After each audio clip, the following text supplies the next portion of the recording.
It's the Mike Francesa podcast on the Betrivers Network. Hello again, everybody, and welcome to the Mike Francesa podcast on the Betrivers Network, brought to you, as always, by Casamigos Tequila. Casamigos Tequila is brought to you by those who drink it. We now will take a look at the Kentucky Derby, which will be contested tomorrow afternoon, hopefully under clearing skies. There's rain expected today, maybe even a little more overnight, somewhere around half an inch between now and post time tomorrow. Could impact the track some, we'll see. A lot of speed in the race, a lot of horses with wet track pedigrees. We welcome in a familiar name and someone who needs no introduction, one of America's great handicappers, Brad Thomas. Brad, welcome. How are you? I'm great, Mike. How are you? Thanks for having me. My pleasure. All right, let's start with Dornoch. Brad, take it away. Dornoch is a horse who was a very, very game and athletic 2-year-old. He's a brother of Mage, the Kentucky Derby winner last year, but he's a much different horse. He's a speed horse, whereas Mage did his best work as a deep closer. Dornoch, though, has not moved forward at age 3. He hasn't grown a whole lot physically. He has a hoof issue, a quarter crack that he's dealing with. There's the old saying, no foot, no horse. And probably because of that, he hasn't really stepped it up. He was not able to get near the lead in the bluegrass last time. Actually ran a game race through the stretch, but his best game is on the front end. And in this race, he's going to send hard from the one post, a difficult draw, even with the new starting gate in the Kentucky Derby with so many horses outside of you and the tight gap going from the starting gate to the first turn to the actual home stretch. I think he's up against them. I'm going to play against him, but I'm hoping he's a pace presence. All right. Sierra Leone, Chad Brown, and Peter Brand have a lot of horses. This one is a $2.3 million purchase. It's a gun runner. It's been well meant, and obviously it's a horse to deal with tomorrow. He met Dornoch in the Rumson going a mile and an eighth as a 2-year-old. Dornoch, though, was much more experienced. He was making his 4th start. Sierra Leone only his 2nd start. The track was super speed favoring that day, but Dornoch, even though he was benefiting from that bias, had to duel through very quick fractions. He was under pressure. He was also going fast. Sierra Leone had to overcome a bias, but he was set up pace-wise. They met in the stretch. Sierra Leone was still green. He lugged in. Dornoch was able to come again in deep stretch to prevail. Super game win by Dornoch. A super green just missed defeat for Sierra Leone. Chad Brown took care of that greenness first time out in 2024 with blinkers on the Risen Star. Sierra Leone since then has sustained his long runs and finished well right through the wire. He was benefited by pace situations in his 2 victories this season, going 9 furlongs. At Keeneland as well, he benefited from possibly a track that was kind to closers going 2 turns. He's going to be the best finisher in this race, but he's going to have to deal with 19 horses of traffic to pass. He has an inside draw. It's going to be awfully hard for him to get clear to make that run. If he's in range at the quarter pole, he will probably win. I'm going to play against him getting that trip at a short price. But his jockey, Tyler Gaffleone, is the best in the business at weaving through traffic. He did so in a 10-horse field in the bluegrass with a beautiful ride splitting horses into the 2nd turn. And just for fun, watch the replay of Churchill Downs, May 1st, race 6 a few days ago. Gaffleone gets up with a grass horse from a seemingly impossible spot, just demonstrating how great he is in traffic. That's Sierra Leone's whole card, is Gaffleone got him through. Beat my horse at Keeneland with his race riding. I mean, Gaffleone is, I think, the most underrated jock in the country. I think he's the best rider in the country on horses who come from a little bit off the pace, because he always has a plan. He always has a formula. And if something deviates, he's capable of adjusting as well. No question. Next up, and that horse would do well on an off track. It's bred very well. It's already run on an off track. It's bred for wet tracks. I mean, would move up on any kind of off track. Mystik Dan. Well, Mystik Dan, he will move up more than anybody on an off track, particularly a sealed off track. When he ran in the Southwest 2 starts back, he just absolutely freaked. This horse's stride on that day was twice as long as it was on dry and harrow tracks previously and thereafter. He had a tough trip in the Arkansas Derby on a dry harrow track. I don't think he classes up with a field like this, particularly going a mile and a quarter. But if it's wet and sealed, I am certainly using him big time, because that race in the Southwest was an explosion, even though he benefited from a rail bias. Catching Freedom is next up for Brad Cox. Incredibly well-bred on both sides for a mile and a quarter, well-bred for development with maturity, been brilliantly handled and managed as he's progressed. He's never run shorter than a mile. He's run twice at Churchill Downs. Both those races very good. The maiden victory in a one-turn mile demonstrated his turn of foot. The two-turn defeat second time out was one that was strictly a matter of an absolutely impossible trip. He's shown this year that he can handle different circumstances, winning at Oaklawn against a very average field, but then running twice at the fairgrounds, being beaten by Sierra Leone and Track Phantom in the Risen Star. But that was a race where the sloppy sealed conditions, I don't think, benefited him as much as they benefited the other two. He had a problem changing leads in that race, something that has plagued him a bit during his career, but I think his inability to do so on that day was even more pronounced. He still ran a good race. What I liked about him, though, in the Louisiana Derby, a race he won without Sierra Leone in there, was he was able to move up on the second turn entirely on his own. In the Risen Star, he was under strong urging to make that move. But I think the Fairgrounds move showed a progression physically and fitness-wise. And I think the stretch out from a mile 3/16 to a mile and a quarter is going to help him. And what we're going to see more and more in the years to come is horses from the Louisiana Derby and from Fairgrounds running great in the Kentucky Derby. Their series of prep races is absolutely ideal. The distance progression, the last one being a mile and 3/16, but then not just a mile and 3/16, but 6 weeks before the Kentucky Derby, 42 days. That is the formula that modern day trainers and veterinarians desire for their horses. That Fairgrounds road gives them the 42 days, also gives the horses a mile and 3/16 race. Catching Freedom is going to benefit from that. Flavian Pratt, his rider, he might be the national version of Tyler Gaffleone, a terrific rider, rides all over the country, and he's in fine form now. He can navigate traffic as well.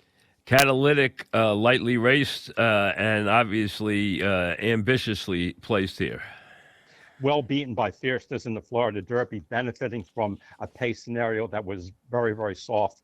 This horse is getting better. He's lightly raced. Safi Joseph, who had to deal with so much adversity last season at Churchill Downs, I think very unfairly.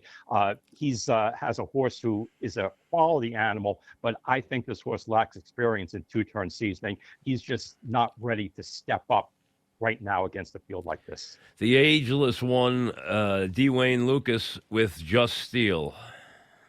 This horse has ability. He has plenty of foundation. He has plenty of seasoning. He just doesn't run two races alike back to back.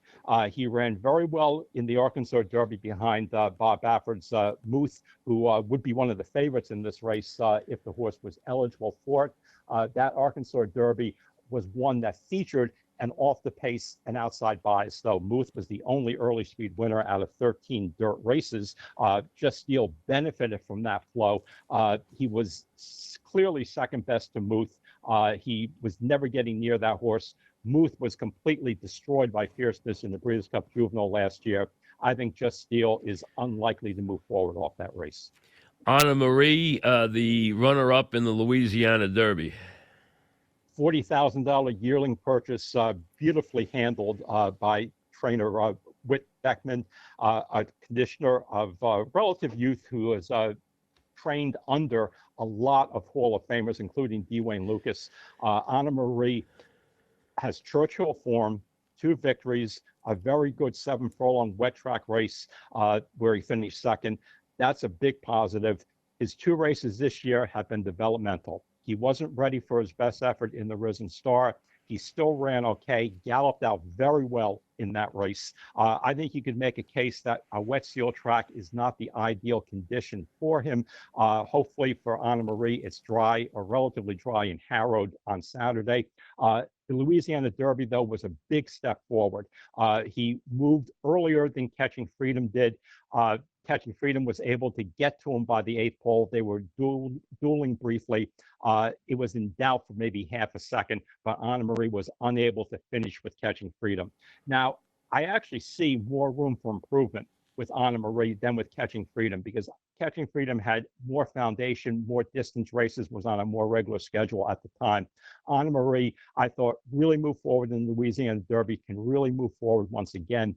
The issue with him, though, is he's not the greatest mover in the world. That's why a horse with his pedigree cost only $40,000. How is he going to match up under big time stress and pressure against these really well-bred, beautifully conformed horses? That's a question. I think he's going to move forward. Is it going to be enough? I don't know, but he's going to be a big price. Just a touch. If this race was run in 3 months, this horse might be the best horse. He only has 3 races. 2 of them have been on wet seal tracks. He ran well on those occasions, had no chance in the Gotham from an outside draw. Deterministic, the winner of that race, who ran poorly in the Wood, but that's not him. Deterministic is a good horse. He had a really good trip. Just a Touch lost too much ground against that rival. I love the way Just a Touch moved forward with distance and on a Harrow track at Keeneland. I thought his stride was much, much better on that Harold Keeneland track. I thought he was the quintessential dirt mover with the way he powered over the sand and clay without slipping and sliding. That's the key to running well on a true dirt surface. Just a Touch, though, there's not a whole lot of foundation. There's not a whole lot of seasoning. He's being rushed a little bit to get to this race. The workouts have been less intense in preparation for it because his trainer, Brad Cox, who is as good as it gets with horses running consistently well on dirt, Cox recognizes that this horse has done a lot in a short period of time. So it's a matter of holding him together without squeezing the lemon too dry and pushing him over the top. I think it's been a really good training job. I think the horse is doing very, very well at Churchill Downs. But we've talked about the pace in this race. There's going to be front end pace. There's going to be first over attackers. And those horses, almost all of them are of quality. I think the seasoning, the foundation, that's going to get to Just a Touch. I very much fear his talent, but these types of horses seldom win the Derby unless they're absolute superstars like Justify. Just a Touch is good. He's not Justify. Here's Mysterious 1 and 2. 2 Japanese horses, both undefeated. T.O. Password, Forever Young. We'll take T.O. Password first. Well, let's dismiss him. He's not good enough. He doesn't have experience. We just knocked Just a Touch for having only 3 races. T.O. Password only has 2, and we have no idea what that competition was. I'm not using him. How about Forever Young? Forever Young is a really good horse, but I'm going to give what I believe is the template for Japanese horses winning the Kentucky Derby. They're good enough to do it, but right now the preparation isn't there. I'll gladly take a consultant's check from the Japan Racing Association, and I wouldn't mind a finder's fee from Churchill Downs for recommending a fairgrounds, the fairgrounds track, which is owned by Churchill Downs, being a big part of this mix. And I say that tongue in cheek. I know that. The Japanese, just so everyone knows, the Japanese horses have been chasing the money, going to Saudi Arabia a lot and going to Dubai for those big races. Okay. And money matters. Yes, it truly does. But if you want to win the Kentucky Derby, you can't take a horse that lives in Japan, fly him to Dubai, or fly him to Saudi Arabia, run a really hard race there, then fly him to Dubai, another totally different environment, run a really hard race there, and then fly him all the way to Kentucky for the Kentucky Derby in a relatively short period of time. This horse, I don't think, is doing well in his training. I think it's been too aggressive a campaign. If I had a good Japanese horse, I would run the horse like they've been running their animals at age 2, going a distance, running a few times, getting that necessary foundation. But then At age 3, I would ship them to the fairgrounds in January on one of the best dirt surfaces in the United States. I would train the horse there to get accustomed to American-style training and racing. Maybe I would even go old school and run him in a 6 furlong race in mid-February, just to get the feel for the surface and the competition and the style of racing. And then, though, I would only run him one time in a serious spot. I would run him in the Risen Star. Everything on the table there. He gets into the Derby or he doesn't based on that race. A mile and 3/16, 6 weeks of rest afterwards for the Kentucky Derby. That's how I would win the race. Forever Young is good, but I think this is asking too much of him. Speedy Track Phantom, and one of the many speed horses in this race. And I think the best one as far as pure front end speed is concerned. This horse is as honest as they come. Now, the paces of the 2 races at the fairgrounds, his last 2 races, Risen Star and Louisiana Derby, on the surface, the fractions seem slow. But the reality is, firstly, those races were very late in the day. Run on surfaces, run at distances, seldom run at the fairgrounds. The pace, as far as I'm concerned, was much quicker in reality than the fractions indicate. Nextly, if you're looking at a daily racing form, between the distance of the race and the fractions, you'll see a symbol there. It's a C for both those races. That's a pretty complex, pretty nuanced, but very effective indicator of what type of styles benefited from the pace flows of those contests. The C means closers benefited by it.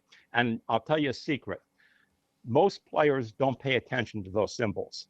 A lot of people, in fact, most people who work for the daily racing form itself don't understand them or don't pay attention to them. But the people who do benefit from it. Track Phantom was up against it, ran really good in game races. He might have paused for a second in mid-stretch in the Louisiana Derby when the closers came alongside of him. That's why trainer Asmussen is putting blinkers on. That might add even more speed to the mix. He was also against a very strong bias on Louisiana Derby day. There were no early speed winners out of the 5 2-turn contests, and the outside was the place to be. So this horse is going to take the field a long way, and this horse is going to fight. And any pace horse, even one that's attacking him first over, is going to have to be ready to deal with him as well as the closers. I think Track Phantom is a horse who's not going to win this race, but he's a horse who's going to have a big effect on the outcome. This is the kind of horse that is a Derby dream, an $11,000 purchase that's in the Derby, West Saratoga. And his trainer, Larry Demerit, is an absolutely fantastic story. He is well over 70. He is dealing with a number of very, very serious health issues. He has a great attitude about life, and he's done a fantastic job with this horse. I'm not betting on West Saratoga. He'll probably be in none of my slots, but a part of me will be rooting for him. And if he beats me, I'll rip up my tickets, but still have a smile on my face, because this is the type of guy who, like you said, Mike, the $11,000, but also what he's dealing with and the fact that he has a great attitude. I'll root for somebody like this if my horse doesn't win. That's what horse racing's about. Endlessly trained by Mike McCarthy. A tremendous trainer, flying under the radar in big race situations, one to always pay attention to on Triple Crown days, on Breeders' Cup weekends. This horse, though, has never raced on dirt. His workouts in preparation for this on dirt have improved without being stellar, but he's a really good turf horse. He's a really good synthetic horse. McCarthy has been reluctant to commit to the Kentucky Derby. I think this is an owner move. I don't see the horse. Domestic product from Chad Brown. This is a horse who is very interesting to me. I ultimately did not pick him, but I probably will have a win saver on him. He hasn't gotten pace in his 2 races this year. He was inside on Holy Bull Day, and I don't think the inside was great at Gulfstream that afternoon, even though Hades, the winner, was inside as well. In the Tampa Bay race, he was in difficult position in traffic for much of the race. Tyler Gaffalione was on for that race as well. Just watch that race and see how game the Mystik product is. But then again, it's another tutorial of how great Gaffalione is, especially in traffic. You would have seen other riders checking out of there, being uncertain, being indecisive, being fearful. No, he was confident every step of the way. The horse felt that, and the horse was really game and tough. Now, Chad Brown chose not to run domestic product subsequent to that race. He's coming into the Derby off an 8-week layoff. Now, the figures are soft, but one of the reasons for that is the slow paces of those races. Another reason is this horse didn't run in late March or April, early April, like so many of the others in here. Most of those horses who are live in this race move forward there because they're 3-year-olds who are still developing, who are still maturing. If domestic product had run, he would have moved forward figure-wise, and you could look at his speed figure pattern and say, this horse is going to move forward again. Instead, Brown has chosen to train him up to this, and that's what Brown does. He's a master of these types of mini layoffs, and this horse has been drilling like clockwork for a master trainer who understands individual athletes. I don't love the post for a domestic product. I wish Gaffalione was still on board him. Arad Ortiz is a pretty good replacement, but he's a different type of rider. I can see a wide trip for domestic product. That may be tough to overcome, but this horse would not shock me. There's more there than we see on paper. He's a developing talent. Grand Mo the First. Another developing talent. I don't think he's good enough to beat this field. I think he's a pure distance horse. In the Florida Derby, he was trying to rally on the second turn behind Fierceness and Catalytic. That was a race in which the pace was really, really soft on the Gulfstream surface, and ralliers were having a very hard time in the contest getting into the mix. He looked absolutely done at the 3/8 pole. For a second, you thought this horse has a chance to finish last. Instead, he continued fighting. He was game. He held third. That bodes well for his future in races at a mile and a quarter or longer if he ever gets a chance to run in them with the way the game is now. But I don't think he's quick enough on the day to handle this field. All right, the horse that's going to get the most attention, the Pletcher Rapoli Fierceness, the Florida Derby winner who freaked in the Florida Derby. He freaked, but most times when horses freak, unless they're Secretariat in the Belmont Stakes, most times when they do so, they have some advantages that accentuates the strength of their performance. And that's what Fierceness had that day. He had a really bad field. Such a bad field that if Fierceness wasn't in it, that race would be downgraded, possibly, in the future from a grade 1. That's how bad it was. And at the same time, he was superbly ridden by John Velasquez, the veteran Hall of Famer, who incidentally is riding in the greatest form of his career, if you ask me, and has been the best rider in the last 6 weeks in the country on balance, horse for horse, performance for performance. Velasquez popped Fierceness out of the gate, made the lead, toned things down, controlled everything. The horse responded, ran great, no doubt about it. I thought actually the Breeders' Cup Juvenile, though, last year was a better race, even though it was shorter, because he had to duel with Muth, that Baffert horse who's come back this year to be a dominant winner of the Arkansas Derby. That was a much tougher pace scenario and pace rival for Fierceness than he had to deal with in the Florida Derby. And the speed figures are comparable, and he was also a much younger animal. The thing with Fierceness, though, is can he perform when he's under great stress, going longer, while also dealing with a distance that may not be ideal for him based on the dam side of the pedigree.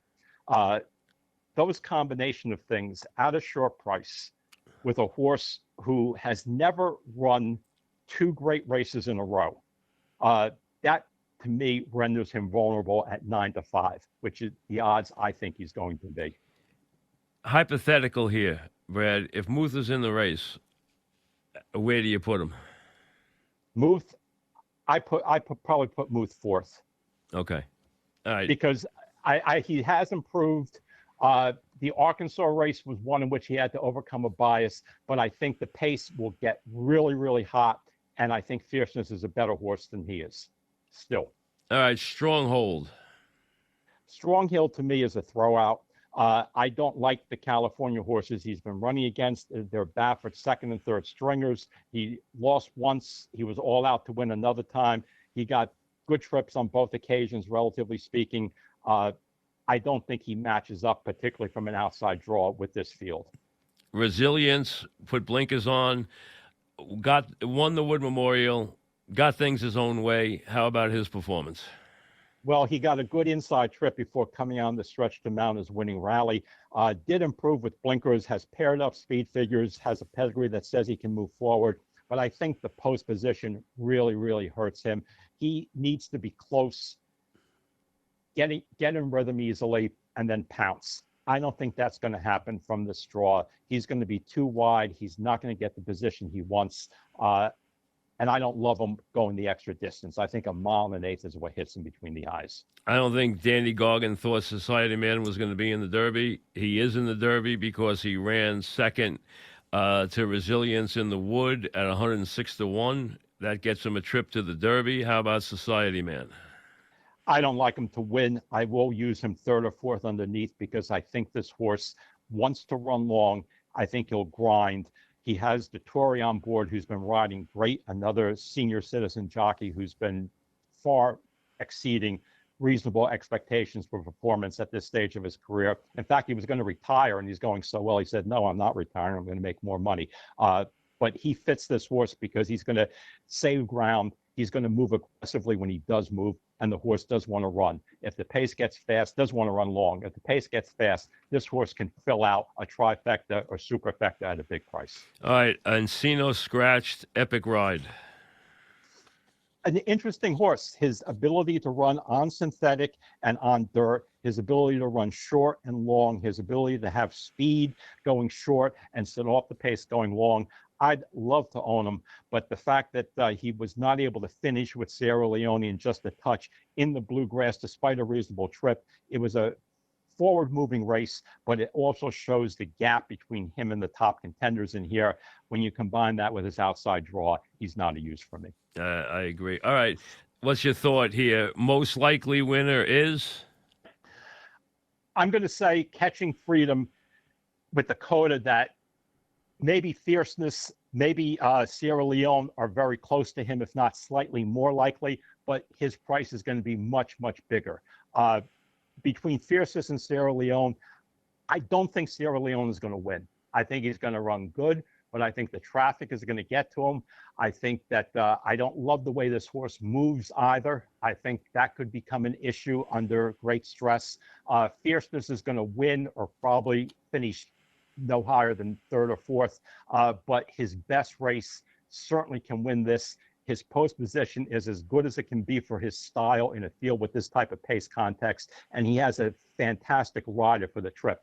Velasquez is going to pop him out of the gate and ride aggressively for the first eighth of a mile. There's a long run to the first turn. Velasquez is going to be sure he clears the dead wood, and then he's going to come over and get good striking position. So if Fierceness has his good day, he's probably slightly the likeliest winner, even with the pace scenario. But Catching Freedom is right there with him. He's a pure distance horse who's going to get pace, and his odds are going to be vastly higher.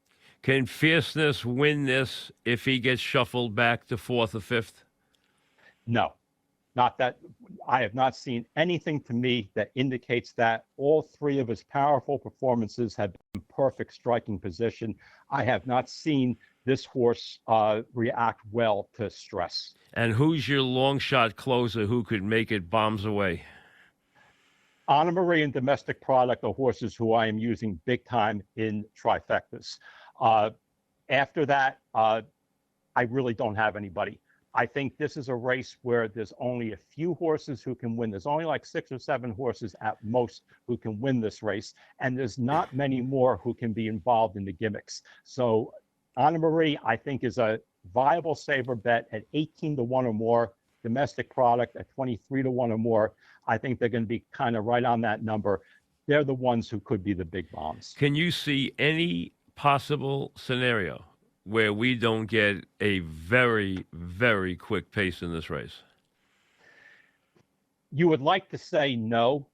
If it was 20 years ago or 30 years ago, you could There's a definitively lot say of no. speed in this But race. this game has evolved to the point where all the owners are really looking at the PPs, all the trainers are, all the jockeys are, and sometimes you think there's guaranteed to be a fast pace, but then everybody has in their mind, well, we're not going to go fast. We're going to try to sit in the perfect striking position.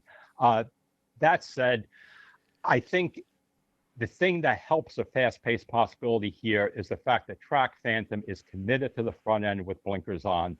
And even other horses who are not committed front runners are horses who need to be in the mix to run their best races. It's been proven through the years that if you are close early and are good enough in the Derby, it's good to utilize that position because of the traffic issues for the horses coming in further back. I think if the pace is not blazing for a quarter or for a half, it's certainly going to pick up for the third quarter and then deep into the second turn. And I think that will help the closers enough to get them home. All right, my biggest fear in this race from a handicapping standpoint, Brad, is the fact that there's almost a guaranteed sealed track, and that could impact this track dramatically tomorrow. How likely does the sealed track play into the decision? Well, I don't know. Perhaps you've seen the forecast that I haven't. The forecast I saw was that it's going to stop raining by the morning. Rain today, probably a little rain overnight, probably Right. 0.6 of an inch by tomorrow morning. So you know they'll seal it when they leave tonight. How much will that impact it if we don't get much rain tomorrow? That track, I guarantee you, will be harrowed. No the question. Derby, unless there's a big thunderstorm 3 o'clock or later in the afternoon on Saturday. They will do everything they can to harrow it. Now, it's still going to be wet, but it's going to be wet, fast, or good and harrowed. The most important way of separating track condition is harrowed or sealed. Moisture level comes after that. Sealed, that will change everything. If we get that storm at 3 o'clock in the afternoon, yes, it's going to change things. But the forecast I saw were not. They will harrow it, and we will get a truly run race. And what do you think of the overall quality of the race? I think it's average at best. Fierceness on his best day, you could say, could be a brilliant horse. Nobody else is brilliant from what I've seen. It makes it really competitive and good from a betting standpoint, but it makes it, very, very average from a historical perspective. And by the time we never hit, know for sure until a year after the race how good it truly is. by the time we hit the Travers, who's the best horse in this race? Well, I'll tell you, the best horse will be Tuscan Gold, who will be a handful in the Preakness. He was third in the Louisiana Derby with a very, very tough trip and ran tremendously. I think he has a great chance to be the best horse in 2 weeks and in 2 or 3 months. After him, just a touch. If this experience doesn't hurt him in the long run, being rushed into this race, if he's able to deal with it, get out of this race, and then continue to move forward, the actual horses in this race, he might be the best. I love the way he moves on dry dirt. Watch his stride. That's the type of horse to buy in a 2-year-old sale if you want a dirt horse, the way this horse moves. Thanks, Brad, very much. Appreciate it. My pleasure. Brad Thomas. So, again, Catching Freedom, his most likely winner. Sierra Leone and Fierceness, who will both be short prices. Use them second and third. And then he's got his 2 long shot closers in Anna Marie and Domestic Product, who should both be somewhere between 15 and 25 to 1. And, the Derby is a great betting race because you do get long shots into the equation. Plus, any wager you make will be a good exotic. The exotics are very generous, and that's what makes there's so much money bet into this race that doesn't know what it's doing. So it's so unusual for a race. Most races, the people betting into the race know what they're doing, and they don't let you get away with easy prices. In the Derby, you get easy prices. So exactors that should pay nothing pay a lot. And exactas that should pay well pay exorbitant prices. So that's why it's always the best betting race of the year. I don't think it, hands down, you get the full field. You got a lot of long shots that want to close in that long Kentucky Derby Churchill Downs stretch. And you have a full field where people are going to get in trouble. People are going to get banged around. And it can lead to crazy finishes. So many times I have had a figure horse on top, one of the top 3 favorites on top, and then hit an exacta where the horse to finish second. A lot of times it was Dallas Stewart, would be 40 or 50 to 1. And that's what really makes these races very, very, very good as far as a betting standpoint. There's no better value in a year than to wager on the Derby, especially wagering into the Derby exactas, triples, superfectas, stuff like that, because the payoffs are really generous to a fault, without any question, because, you know, it's such a big field, and racing luck is always going to play a part in this. You can get sawed off early and just, you could be flying and you get pushed wide, you get knocked sideways. So many things can happen in this, very large field. They won't ever see this kind of field again. No one ever runs this many horses, except for the Derby, because everybody wants to run the Derby. That's why you have to, get points to get into the race, because everybody would put their horses in the Derby if they could. There'd be a lot of donkeys, in the race, because they just want to take a shot. They want to show up. They want to wear their nice clothes. They want to have a mint julep, and they want to, root for their horse, even if he has no chance. Now, you got Brad's stuff. I will put my first 3 finishes and what I'm thinking about the race on the Betrivers app by this evening. I want to see what the track does today. I want to see till 4 or 5 today how much rain they get there, how the track's playing, what the forecast is later in the day, and then I will put my picks up later today on the Betrivers app. They'll be there. We will also preview the Knicks. I don't have the odds yet. The Knicks are going to play Monday, Wednesday at the Garden, Friday in Indianapolis, and the Rangers are going to play on Sunday to open their series. The Rangers have home ice. They are underdogs, slightly under 7-5 underdogs in the series. And believe it or not, the Hurricanes are still favored to win the whole thing. And they are getting 136 for 100. So it's almost 7-5. They are favored to win the series, even though, and I have to tell you, the hockey people I've talked to, almost all of them like Carolina. Almost all of them like Carolina. So there's a lot there. And the Rangers, who, despite the season they had, are not getting the total respect. Can they use that a little bit? Hey, why not? Use anything you get your hands on in what should be a tremendous series. Knicks will be favored. They have the extra game at home. They're the better team. Not that Indiana won't pose some issues. They will.